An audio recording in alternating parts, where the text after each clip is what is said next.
थे। प्रियंका, मेरा नाश्ता कहाँ है? भाभी, मुझे भी ऑफिस के लिए लेट हो रहा है। इस पर प्रियंका किचन में से दोनों के नाश्ते की प्लेट्स लेकर बाहर आती है।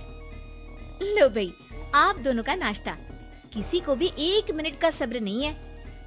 ये प्रियंका का ससुराल है, जहाँ कोई औरत ना होने की वजह से शादी वाले दिन से ही घर के साथ दोनों भाइयों की जिम्मेदारियां प्रियंका संभाल लेती है। दोनों भाई शांति से नाश्ता कर रहे होते हैं कि अंकुश अपने भाई की प्लेट से पराठे का एक टुकड़ा उठा लेता है। आपको पता है ना, मैं खाना शेयर नहीं करता, फिर भी मेरी प्लेट में से खाना जरूरी है क्या? अरे हद हो गई है, मुझे नहीं खाना अब। अंकुर गुस्से में नाश्ता छोड़कर टेबल से उठ खड़ा होता है। अरे ये कैसा बिहेवियर है अंकुर? एक टुकड़ा ही तो है। एक हो या आधा, मुझे भूख लगी है तो ये सिर्फ मेरा ही है। उसे भी किसी के साथ शेयर करने बैठा तो भूखा नहीं रह जाऊंगा। अरे बाबा ठीक है, अब इस पर भी लड़ाई? दूसरा बना देती हूँ, पर प्लीज ऐसे खाना बीच में छोड़कर मत जाओ, इससे अन्न का अपमान होता है। ओ प्लीज भाभी, ऐसी कोई चीज होती ही नहीं है। आपके पास पैसे हैं, खरीदो और खाओ। अगर नहीं खाया जाए तो फेंक दो। अरे दुनिया में सब यही करते हैं।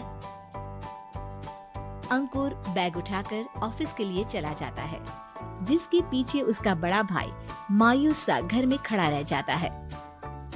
जिसने बचपन से सोने की चम्मच में खाया हो, उसे दुनिया के बारे में क्या पता होगा। वैसे गलती तो हमारी ही है। अगर कभी बचपन में ही सही गलत का फर्क सिखाया होता तो आज ये हाल नहीं होते। आप फिक्र क्यों करते हैं जी?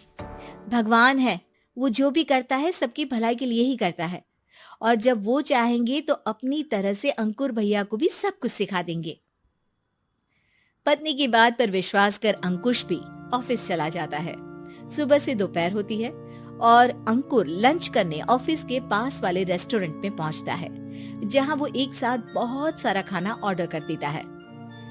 सर, क्या कोई आपको ज्वाइन करने वाला है? नहीं तो क्यों? अब कुछ नहीं सर, ऐसे ही।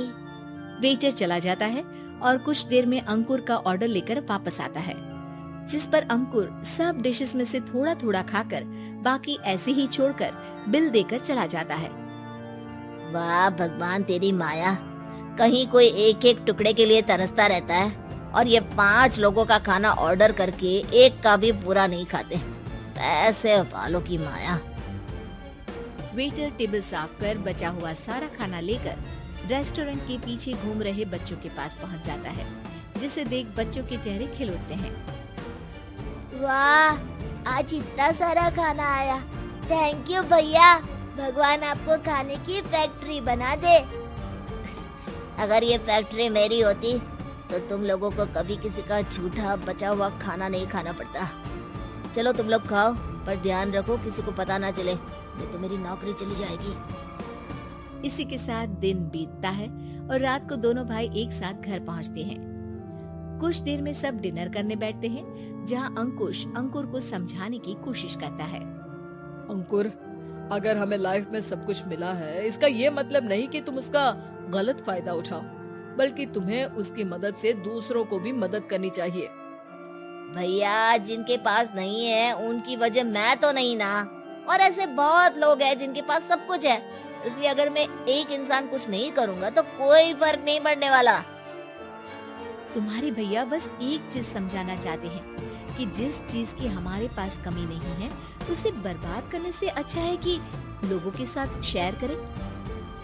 इससे हम सिर्फ सामान नहीं, खुशियाँ भी बांटते हैं, और इसमें तुम्हारा ज्यादा कुछ तो जाएगा नहीं। भैया भाभी की बात सुन अंकुर कुछ बोले बिना उठकर चला जाता है। इसी तरह दिन बीतते रहते हैं, जिसमें अंकुश और प्रियंका कोशिश तो बहुत करते हैं, पर अंकुर पर किसी भी चीज का कोई असर नहीं पड़ता। एक दोपहर अंकुर सैंडविच खाते हुए सड़क के किनारे चल रहा होता है। तभी उसकी नजर आइसक्रीम वाले पर पड़ती है और वो सैंडविच सड़क किनारे फेंक आइसक्रीम खरीदने पहुंच जाता है। अब इसे कहते हैं जिंदगी का सुख। जैसे ही अंकुर आइसक्रीम लेकर पीछे मुड़ता है तो एक आदमी को सड़क से वही सैंडविच उठाते हुए देखता है। वो आदमी बहुत कमजोर, गरीब, जैसे बहुत दिनों से खाना ना खाया हो वैसा लग रहा था। अंकुर उसके पास जाकर खड़ा हो जाता है।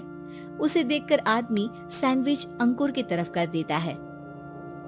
आपको भी खाना है क्या?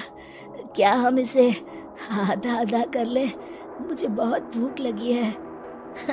वो मेरा ही झूठा सैंडविच है, तुम दूसरा खरीद कर क्यों नहीं खा लेते? इसे क्यों खा रहे हो?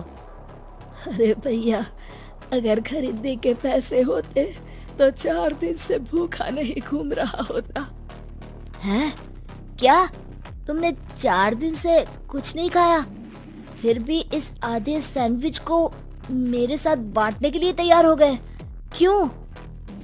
अरे भैया, पैसा नहीं है तो क्या हुआ, इंसानियत आज भी उतनी महंगी नहीं हुई और ना ही उस पर अमीर गरीब का टैग लगा है जो हम उसे रख ना सके।